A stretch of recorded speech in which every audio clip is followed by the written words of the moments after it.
नमस्ते बच्चों, ये कहानी है ब्यूटी एंड द बीस्ट की।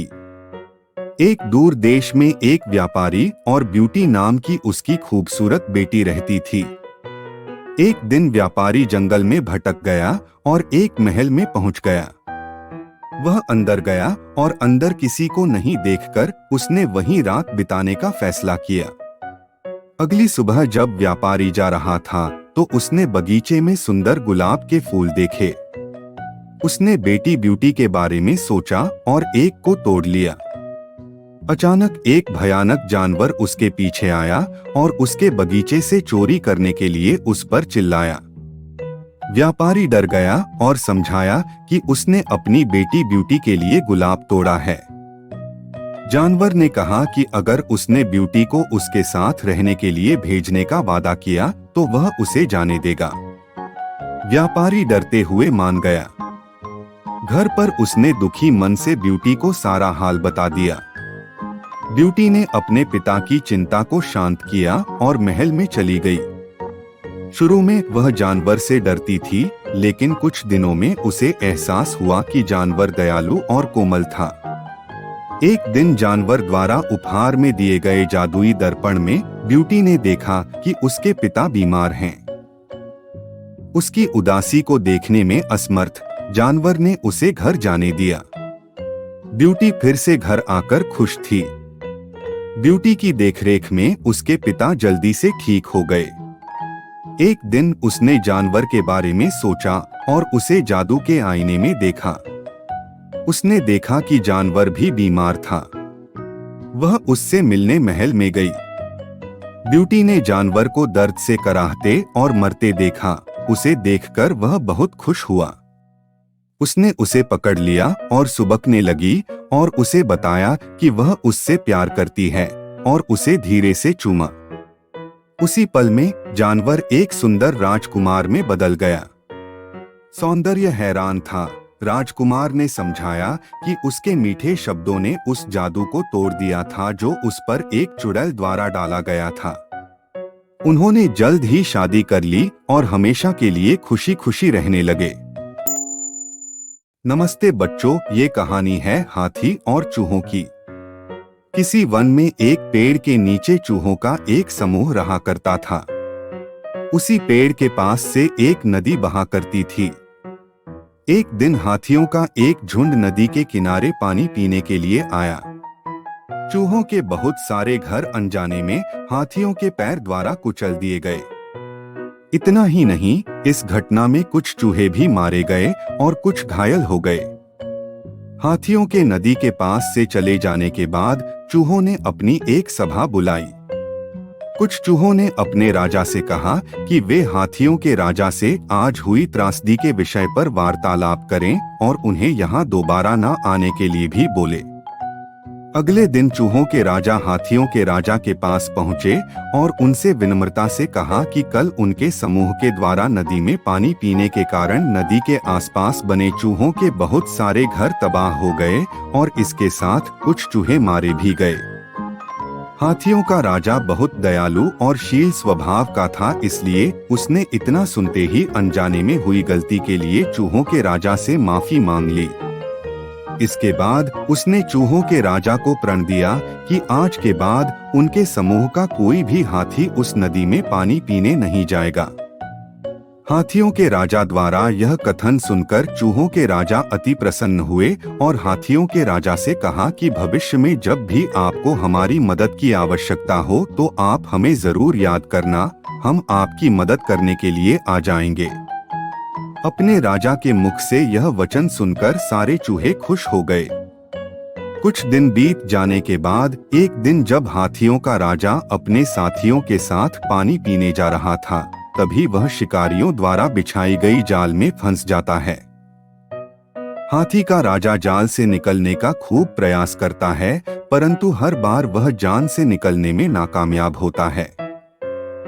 कुछ देर प्रयास करने के बाद हाथियों के राजा की हिम्मत टूटने लगती है और वह प्रयास करना छोड़ देता है। थोड़ी देर बाद उसे अपने मित्र चूहे के राजा की याद आती है और वह अपने साथियों से कहता है कि वे चूहों के राजा को यहाँ उसकी मदद करने के लिए लेकर आए। इतना सुनते ही अन्य हाथी चूहों के राजा के पास चले जाते हैं और चूहों के राजा को पूरी घटना का विवरण देते हैं। अपने मित्र हाथी को मुसीबत में देख चूहों के राजा अपने अन्य साथियों के साथ हाथी की पीठ पर बैठकर हाथी की मदद के लिए निकल पड़ते हैं। वहां पहुंचकर वे और उनके साथी जाल को तेजी से कुतरना शुरू कर देते हैं और कुछ ही समय बाद वे जाल से हाथियों के राजा को सुरक्षित बाहर निकाल लेते हैं। चूहों द्वारा मुसीबत के समय में की गई मदद से हाथियों के राजा और उनके अन्य साथियों ने चूहों का आभार व्यक्त किया। इस कहानी से हमें यह शिक्षा मिलती है कि कोई भी प्राणी छोटा नहीं होता है। जरूरत होती है तो बस प्यार और विश्वास की। आपसी प्यार हर तरह के दुखों को दूर कर सकता है। नमस्ते बच्चों, ये कहानी है गधे और कुत्ते की। एक आदमी अपनी गधे और छोटे से पालतू कुत्ते के साथ घर में रहता था। कुत्ता उसे से बहुत प्रिय था। वह हर समय उसी की देखभाल में लगा रहता और उसके साथ खेलता रहता था। मालिक कुत्ते को अपने साथ घर में सोने के लिए देता था। उधर गधे को कड़ी मेहनत करनी पड़ती थी। सारा दिन काम करना पड़ता था और रुखा सुखा ही खाने के लिए मिलता था। एक दिन आदमी अपनी पत्नी और पालतू कुत्ते के साथ खाना खा रहा था।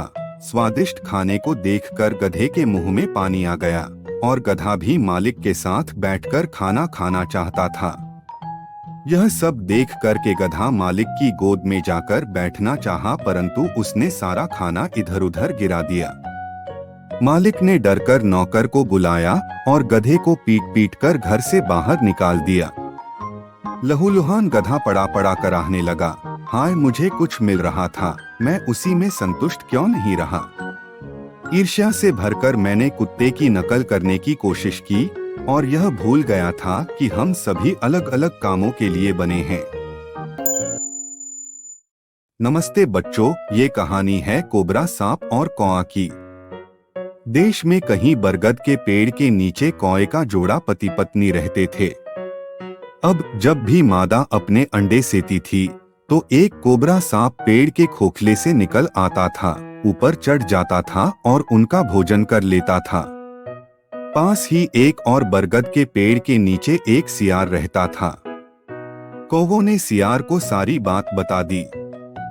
दोस्त, सांप पेड़ के खोखले से रेंगता है, ऊपर चढ़ता है और हमारे बच्चों को खा जाता है। हमें बताएं, हम अपने बच्चों की सुरक्षा के लिए क्या कर सकते हैं? यहाँ रहना हमारे लिए खतरनाक हो गया है।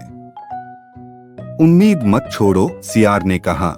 यह एक सच्चाई है कि एक शक्तिशाली दुश्मन को एक चाल से नष्ट किया जा सकता है। कौए ने कहा, मित्र, हमें बताओ कि हम इस दुष्ट कोबरा को कैसे मार सकते हैं। सियार ने कहा, अच्छा, एक शहर में किसी साहूकार, मंत्री या किसी के घर जाकर देखो कि कहीं सोने की हार पड़ा छोड़ गया है कि नहीं। इसे उठाओ और यह सुनिश्चित करते हुए कि नौकर चौकीदार तुम्हें देख रहे हैं, इसके साथ धीरे धीरे उड़ो और इसे पेड़ के खोखले में छोड़ दो जहां कोबरा रहता है। जब चौकीदार हार लेने के लिए तुम्हारे पीछे दौड़ेंगे तो वे कोबरा को देख लेंगे और निश्चय ही वे उसे मार डालेंगे। कौवे ने सियार की सलाह मानने का फैसला किया और उड़ गए। जब वे उड़ रहे थे, मादा कौवा ने एक झील देखी जिसमें महिलाएं तैर रही थीं।